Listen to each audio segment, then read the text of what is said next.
So this is what I did is I'll just go through the slides.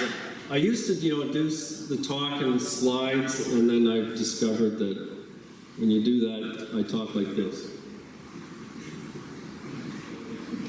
And so I've decided I don't want to do that anymore in my life, talk to people first. Now, if you have questions, well, what was he talking about, then I can just quickly do this. So like this is what I was going to say, talk about primal religion. It is in the Bible.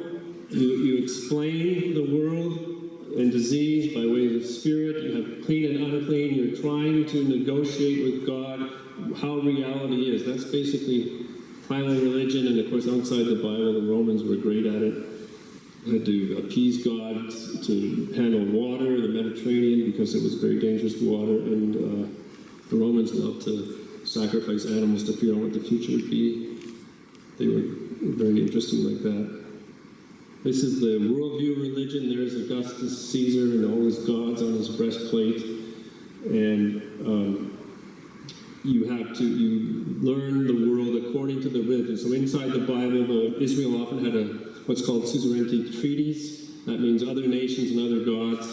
This is a really great lecture too, but I can't give it to you. Other nations and other gods, controlled the area. You had to recognize those gods because they were part of the making of the treaty. And of course, outside the Bible, Augustus Caesar was good at doing that. The Christianity as psychology really came up in the 70s. So Friedrich Schleiermacher is a very important theologian in the liberal tradition. And he kind of is the person who gets Christianity and understands religion as psychology. And I think there's a really good argument that religion is highly psychological. And then it was Robert Funk who really came up with the metaphors of the sort of idea of religion as the poetic side to life. And so I'm thinking that the church has not been very good at balancing the poetry of religion and the form of knowledge that religion is, which is ontological knowledge, I would say, with contemporary epistemological knowledge. And for some reason, the church has been afraid of epistemological knowledge. It was afraid of science. And it's just got to get over that. Science is no threat to religion at all. And the questions that science is asking, the form of thinking of science, the reasoning of science is epistemologically based reasoning. But that's not the only form of reasoning available to human beings. We have other forms of reasoning, and one of the other forms is this ontological type of reasoning, which is very different. So there's no threat there, but I think this church was sidetracked by those kinds of threats. So basically that's the presentation. And if you wanted some of the notes there, that these slides could be made available. But I'm not looking for questions and comments, which might be better than the talk. Thank you, David. There are bits of paper if you want to write your questions, if you want to write them down and hand them up. If not, you're most welcome to ask the questions, and David can deal with them, I'm sure. Unfortunately, we don't have a microphone that roves around, so you have to speak a little clearly. So if you have any, please.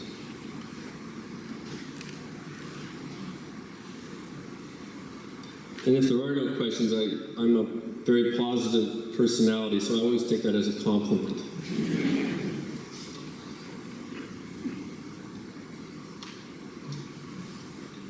Yes? I'm just thinking of, you talked about fundamentalism in religion, which seems to be on the rise or have been tied up with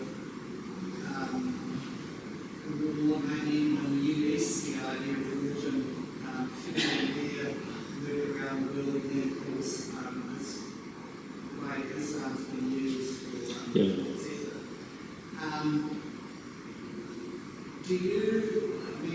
What's your analysis of what seems to be a rise of that, to what extent it is a rise, and where it might be heading? Right. Well, I think a couple of things. One is, of course, I think that in these instances, religion is still being used as like it's science, like it explains things. Certainly in Islam, that's often the case. that in fundamentalism, so you use the authority of the Bible or the authority of the Quran to explain the way the world is. But the second thing that happens with that is it ties into the worldview problem of religion. And that's part of the struggle with extremism, both in Christianity and Islam, that you're really convinced of a worldview, but not only that, it's like Augustus Caesar. Not only are you convinced of the worldview, but everybody has to live according to that worldview too. And that's the danger of religion. And, you know, it's just really incompatible with peace, obviously. And it's sad. And I would say if that's the future of religion, I don't really want to be part of it. And I think most reasonable people would say that. So what's the solution? Well, this is the solution. We need progressive forms of Christianity that have the alternative. And the alternative I've been trying to say tonight is at least recapturing some of this ontological way of being, which is about vision, about the poetry of religion, about alternative ways of understanding the world, about openness. It's about a different kind of knowing. So we need technical knowledge. I'm not putting it down, but we can't limit human life and human experience just to that form of knowing. And we certainly can't trap religion into it, because it gets very dangerous when it's left there on its own. So we need these communities to say, you know, no, I'm an atheist and I go to church or whatever. I'm an atheist, but I still religion. You know what I mean? Because it's not about what you believe in the end. It's not. It doesn't really matter if there's a God or not. And I think if you look at the parables of Jesus, God isn't in any parable.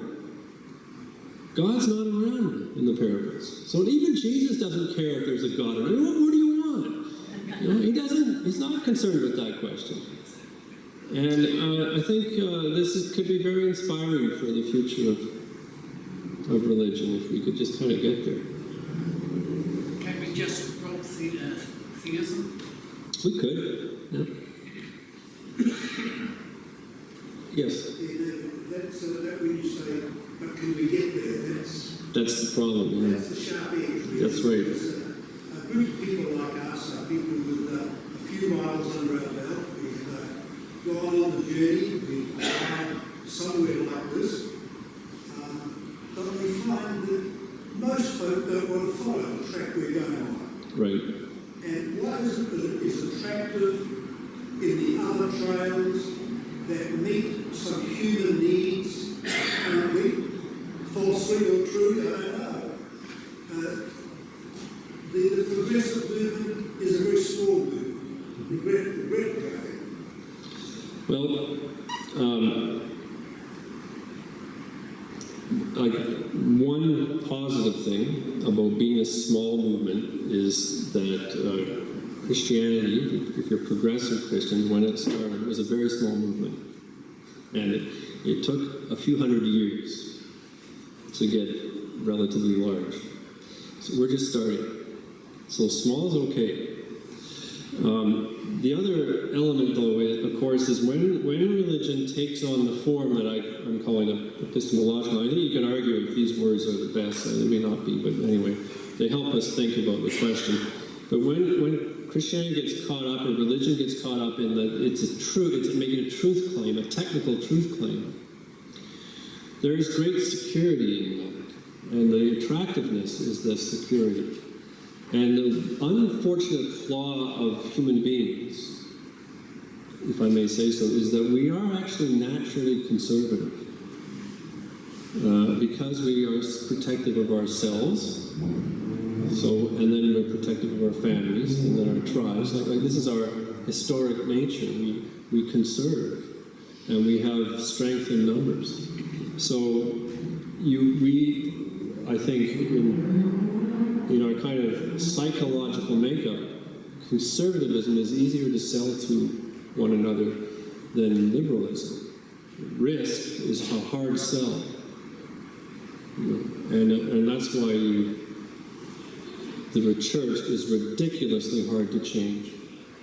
Because you have to present to a conservative community.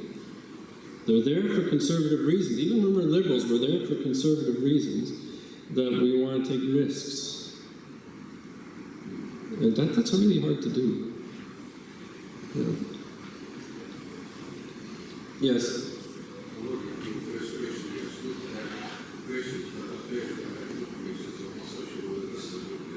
Oh. Good point. To a period that you could say was when Christianity was hijacking religion. Yes. 313. Constantine was his name. What happened well, I'm not really joking. What happened is that in the Constantinian era, Christianity, because it was starting to spread and was relatively popular, became the vehicle for Constantine to unite the empire and to claim his authority as the sole emperor. And he was able to do that by the Council of Nicaea, by getting all the bishops together and working out a statement that could be read in all the churches. Another point is Constantine liked the churches because there he had bishops who could read what he said to the people. I mean, it was PR, like beautiful PR. Built-in PR, and accordingly, the church becomes, at that moment, it becomes the vehicle for the politics of the state. It becomes identified with the state's exercise of power. It starts to be a cooperative arm of the state. And in some ways, Christianity loses its maybe not so much its independence, but it loses its stubbornness that it had previously. And I think, if I could just say two things quickly, a religion, to be a decent thing, has to be stubborn in a good way. That means non-cooperative because it has an alternative vision. And secondly, the stubbornness of religion is best expressed in a humanistic form. That is to say, in a form that is challenging us to be people of a larger heart than we naturally are. So Christianity kind of stopped doing that. Right around the time it started becoming the defender of a social order. And it started that basically with Constantine.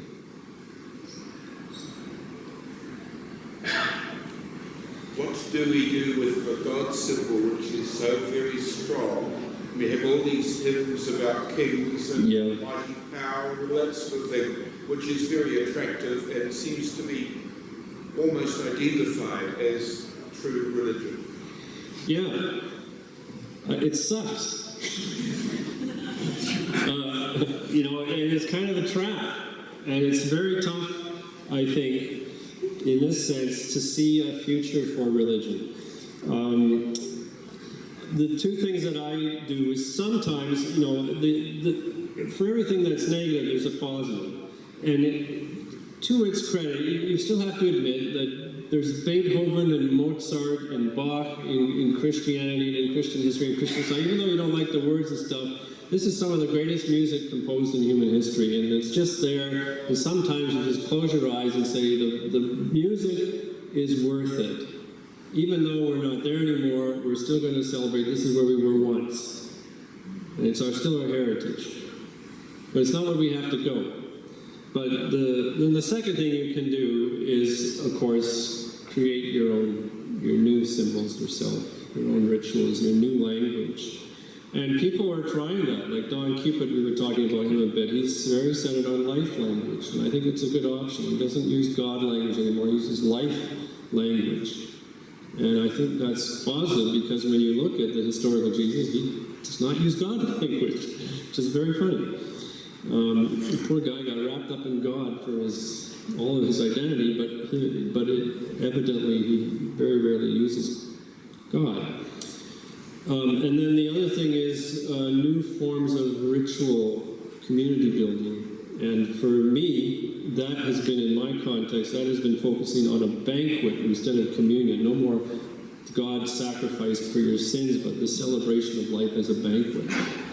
And using the table as a banqueting table. And I think, I haven't got really great good news, but I think that these things extend the nature of Christianity, its ontological nature, into our world today. And they're not hard to do. It's not hard to have banqueting in place of communion. And it's not hard to talk about life in place of God. Yeah. I found you talking, I was thinking that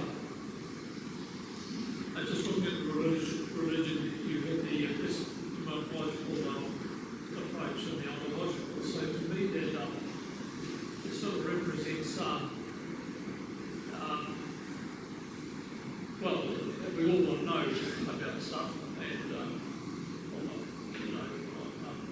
this is what I point of view. And science is particularly adept at using that, because it doesn't need to worry about final answers. So science is very successful. But it's not until you grow up a bit, educated, that you sort of can really enter into the ontological thing about knowledge and worldview. Later on in the 20s, really, I realised that to me it was, as you go into it, you come up against your own subjectivity. Well, it's really getting up my question, whether this helps to understand it, but first of all, your own human subjectivity you come up against. And it seems to me that's expressed in an existential sort of, not a barrier, but a doorway you've got to go through to use psychology, poetic approach, all that to understand the worldview. But if you go too far with that, you become totally poetic or subjective. And you might lose out on what sort of science might or what science might end up as truth. So there's probably truth in both approaches.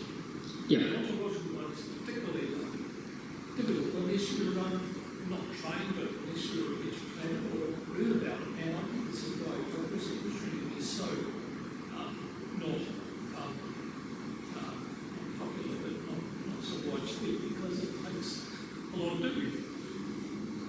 I think that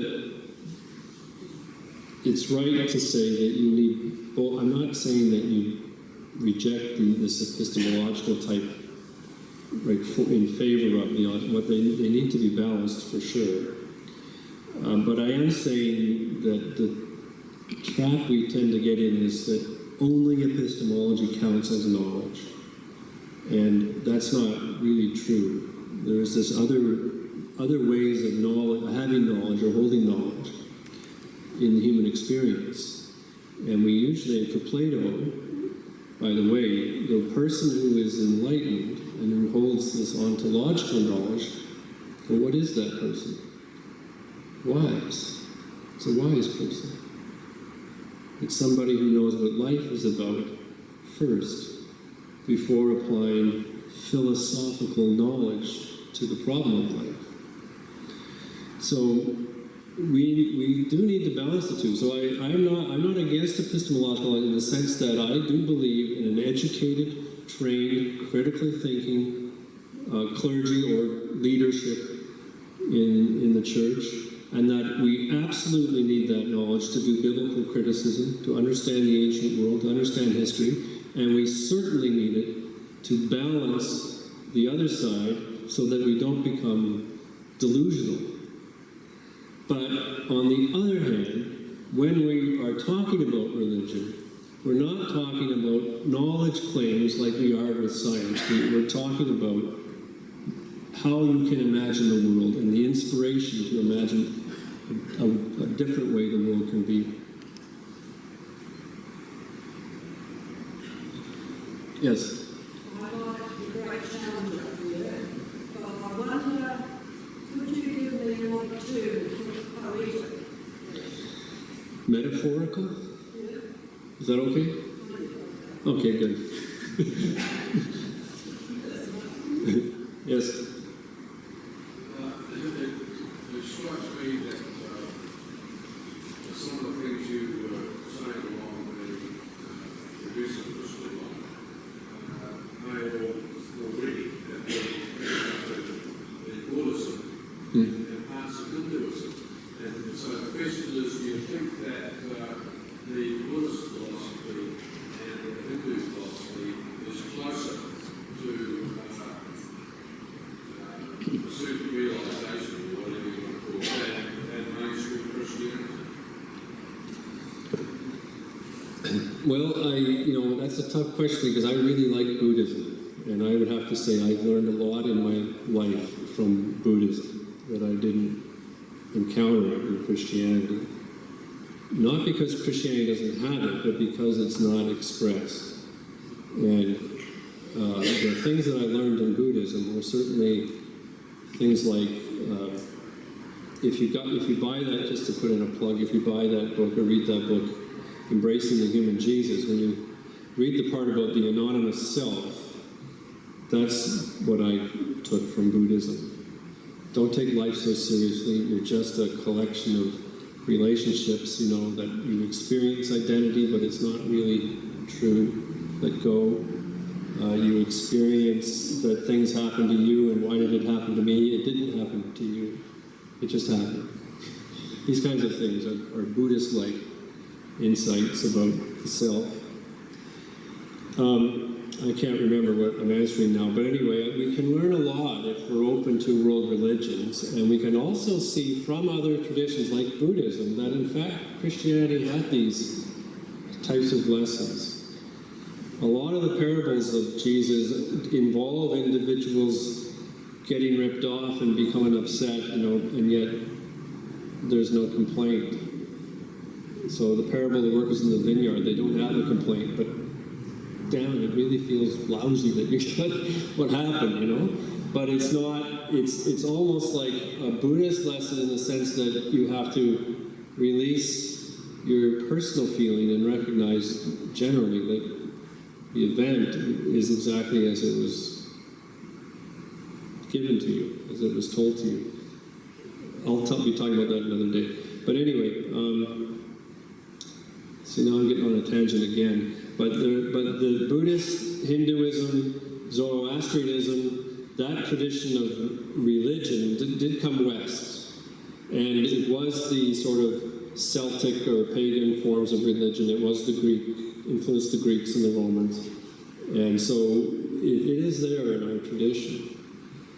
It's the Indo-European tradition of language and religion that we share with those religions. See, that's world religion. Forget it. Don't worry about it. Anyway, go ahead. Yes. Is the context that you're speaking about individualist or corporate? The context? Yes. When we talk about religion, are we talking about corporate understanding of religion or individual? Well, I think in many ways the answer is both. Because when you reimagine the world, it doesn't happen if there's no corporate community energy encouraged by that vision. So it has to be both corporate, but on the other hand, it's not going to change us if it doesn't mean anything to us personally. So I think historically, religion has always been corporate. And since the Enlightenment period, we have more emphasis on the individual. So for us, it's probably a bit of both. Is that okay? No, I just see that you're about the future. Uh-huh. There has to be some sort of agreement. Oh, of course. Yeah. Still. Yes, and it needs to be worked out. This is a big challenge. That's the future. We relate specifically to Christianity. That's the big question in the balance. Can we being people carrying a different vision, can that new other vision become enough of a vision to change a large corporation. Yeah. Yes. Yes. Oh. Okay. Oh, you had no. Okay. Your use of Plato bothers me. Yes. Because I experience Plato as totally negative. Right. In terms of anti-material, Yes. anti-physical, anti-nature. Right. And, you know, his ideas are more real than the physical world that you and I live in. Right. And this world is therefore devalued by Plato, virtually as something evil. And when he Right. looks at death in the Phaedo and the death of Socrates, it's wonderful to God, Right. because it frees us from the prison of the body. Yes. Now, you know, if you're going to use Plato, that seems to me really problematic. Yes. Well, this is I was going to say is the characterization we have of Plato. But remember a couple of things. Number one is he wrote lots of dialogues. So the Timaeus is, for example, very different nature. Number two is he was a bit comical with himself. He was a bit ironic with himself. Number three is Aristotle was his student. And you get another picture of Plato from Aristotle.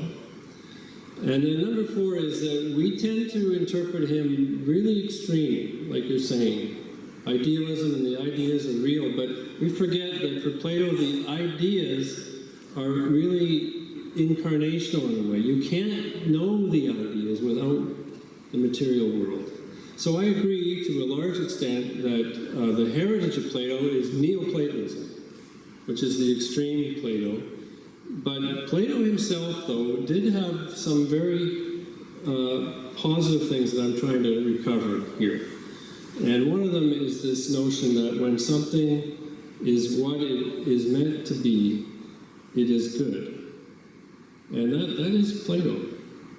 That's the highest value for Plato, is the good. But you know, despite his problems, and you know, and Augustine has lots of problems, and I was doing him very nicely. And Aquinas is pretty good actually, but I was doing him negatively. So I mean, I'm caricaturing a little bit here, just to make a point. Yes. I believe the evolution of nature cannot be separated from whatever in the world. Hunter-gatherer, agriculture, industrial. I think one should evolve with all this different political and economic situation. I'm trying to think what happened in the world in the future so that this fashion of future religion that you offer might fit or have a place.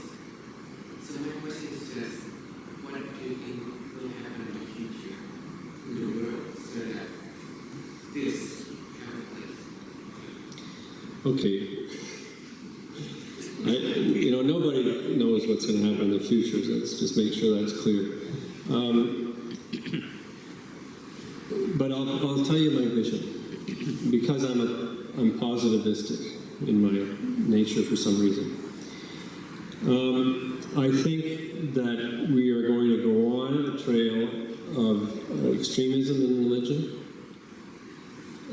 but somehow that trail is eventually going to reveal the failure of literalism and extremism in religion. Religion is going to wake up to itself and to its heart. It's going to go too far for itself. And then there's going to be a really significant falling out. There'll be very few communities. But those little communities are going to be this. And that's the future. That's what I think. Will that happen? I have no idea. David, I think we should call it to a halt at this stage.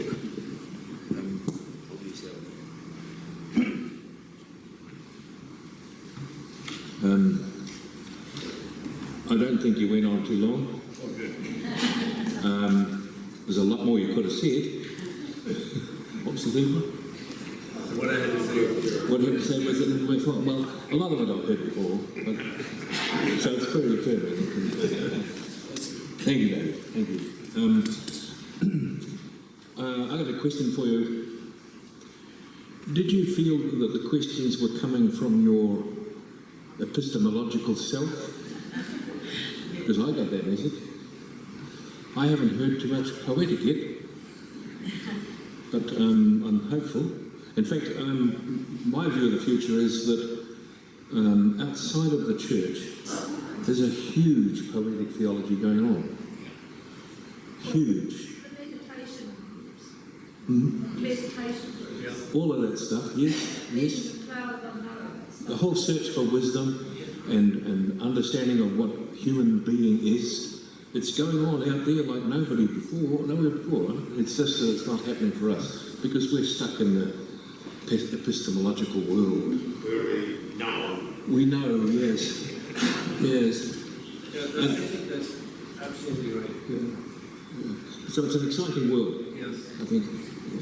So thank you again. I am certainly aware the problem of meta-narrative, which is what you were talking about in a certain sense, and how that comes out of Plato, the presumption that you can look at something and you know right away. But I didn't want to imply that I'm a meta-narrativist, because I am a postmodern thinker, and in my Foucault book, you will get Aristotle there. But I did want to say tonight that there's other ways of thinking about the world. That was my point, and that the Platonic model is sort of models or encourages this poetic regard. So you can't take Plato literally either, because I think that the point there is there's another way of knowing the world, and it can be about beauty and goodness, but it doesn't have to be technically correct. And in some ways, that's what parables do. Yeah.